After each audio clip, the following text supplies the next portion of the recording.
Hai Nakama Squad, kembali lagi bersama Nakama Aquatics. Apakah kamu pernah mendengar bahwa ikan aligator itu tidak perlu aerator saat kita memeliharanya? Mungkin kamu jadi bingung dan ragu. Memangnya benar ya, ikan aligator itu tidak perlu aerator? Bagaimana dengan kondisinya nanti tanpa aerator?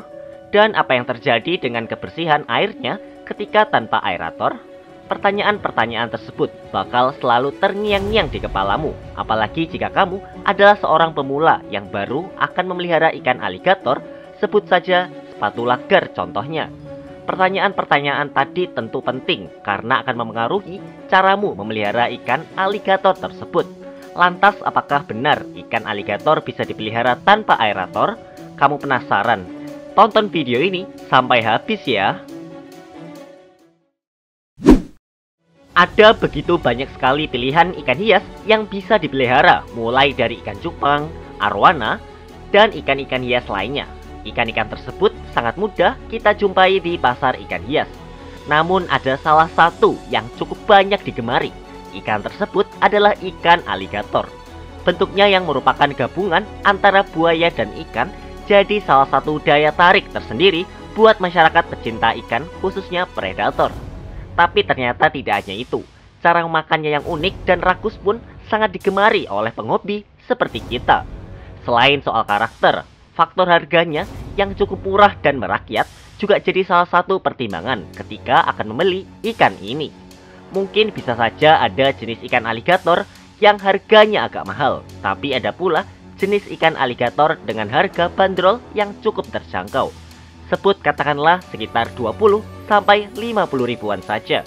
Tentu harga ikan aligator tersebut juga tergantung ukuran, jenis, dan kondisinya.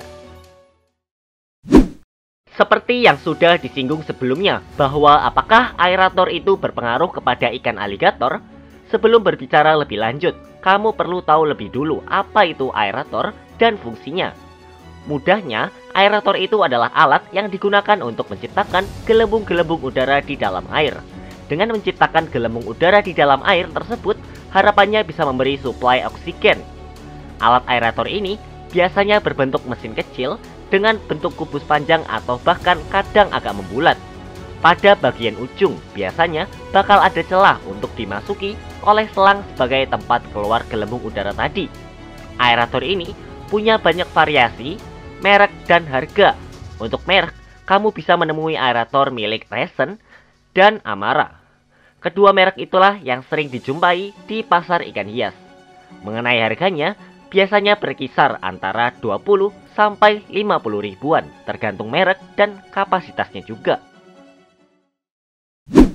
Lalu dengan fungsi aerator yang hebat tersebut, di mana bisa membuat gelembung-gelembung udara di dalam air, sebenarnya apakah ikan aligator benar-benar membutuhkannya? Jawabannya ternyata tidak. Kenapa bisa ikan aligator sebenarnya tidak butuh? Ternyata dari segi fisik, ikan aligator ini punya organ khusus bernama organ paru-paru primitif. Paru-paru primitif tersebut memungkinkan ikan aligator bernafas langsung dari udara tanpa melalui air terlebih dahulu. Organ ini mirip sekali dengan organ milik ikan lungfish. Jadi jangan heran jika kamu mendapati ikan ini naik ke permukaan dan bernafas. Jika di alam liar, ia menggunakan kemampuannya ini terutama saat air tidak kondusif. Jika dilihat dari letaknya terhadap permukaan air, ikan aligator termasuk ikan tipe atas alias top feeder. Hal ini cukup logis kalau kita mengingat kemampuan ikan aligator yang bisa dan suka bernafas langsung lewat udara. Dengan ikan aligator yang punya kemampuan bernafas langsung lewat udara, ia bakal sering berada di permukaan air. Dan karena sering berada di permukaan air itulah, ikan aligator termasuk kategori ikan tipe atas. Ikan tipe atas lainnya yang bisa kamu jumpai seperti ikan arowana, arapaima, gabus, African butterfly, dan lainnya. Ikan aligator sebagai ikan tipe atas bakal memakan apapun yang berada di area atas tank, alias dekat permukaan air. Contoh mudahnya ketika ia akan diberi makan berupa ikan mati. Begitu tangan masuk sambil memegang ikan mati, ikan aligator pun langsung menyadari keberadaan makanan tersebut. Dengan cepat, ia langsung melahap.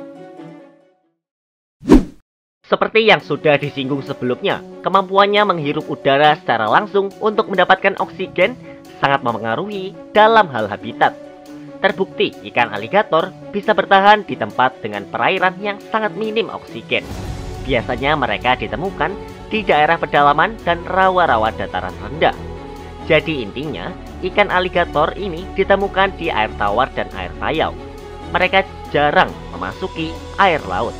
Meskipun kadang sebagian habitatnya kini tercemar oleh polusi pertanian, petrokimia, dan tumpahan minyak. Untungnya, ia mampu bertahan dengan kemampuan paru-paru primitifnya tersebut. Sebenarnya yang perlu diperhatikan ketika memelihara ikan aligator adalah kebersihan air, habitat, dan juga penutup akuarium. Penting untuk menjaga kebersihan air. Kenapa begitu? Meski ia adalah ikan yang tahan banting, namun dengan air yang bersih bisa mencegah penyakit yang menyerang si aligator. Kemudian makanan dari ikan aligator ini juga cukup fleksibel bahkan oportunis. Apa saja bisa dimakan.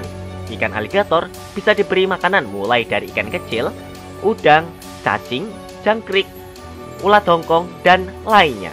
Jadi bisa dibilang ikan aligator ini bukanlah ikan yang terlalu pilih-pilih makanan. Tapi lain cerita kalau ikan aligator tidak nafsu makan. Apabila terjadi seperti itu, kamu bisa puasakan dulu si aligator selama 3 hari. Sebenarnya untuk jenis ikan aligator sendiri sangat banyak pilihannya. Ada yang namanya ikan sepatu lagar. Sepatu lagar ini cukup populer dan banyak bertebaran di pasar ikan hias. Bentuknya benar-benar buaya banget. Selain itu, sebenarnya ada lagi jenis-jenis lainnya seperti Florida gar, spotted gar, long nose gar, short nose gar, dan lain-lain. Apapun jenisnya, kurang lebih karakter dan cara merawatnya sama. Kalau kamu tetap ingin memakai aerator ketika memelihara ikan aligator, sebenarnya sah-sah saja. Tapi perlu diingat bahwa itu tidak terlalu berpengaruh. Lain halnya kalau kamu mengharapkan lebih ke estetika, bisa jadi itu pilihan yang tepat. Dan ingat bahwa ketika kamu memelihara ikan aligator atau bahkan ikan hias lainnya, pastikan untuk memeliharanya sesuai dengan habitat aslinya. Supaya ketika kamu memelihara ikan tersebut sesuai dengan habitat aslinya, ia bakal nyaman dan bisa terus hidup lama dengan bahagia. Setuju? Nah, itulah pembahasan mengenai ikan aligator yang dipelihara tanpa aerator.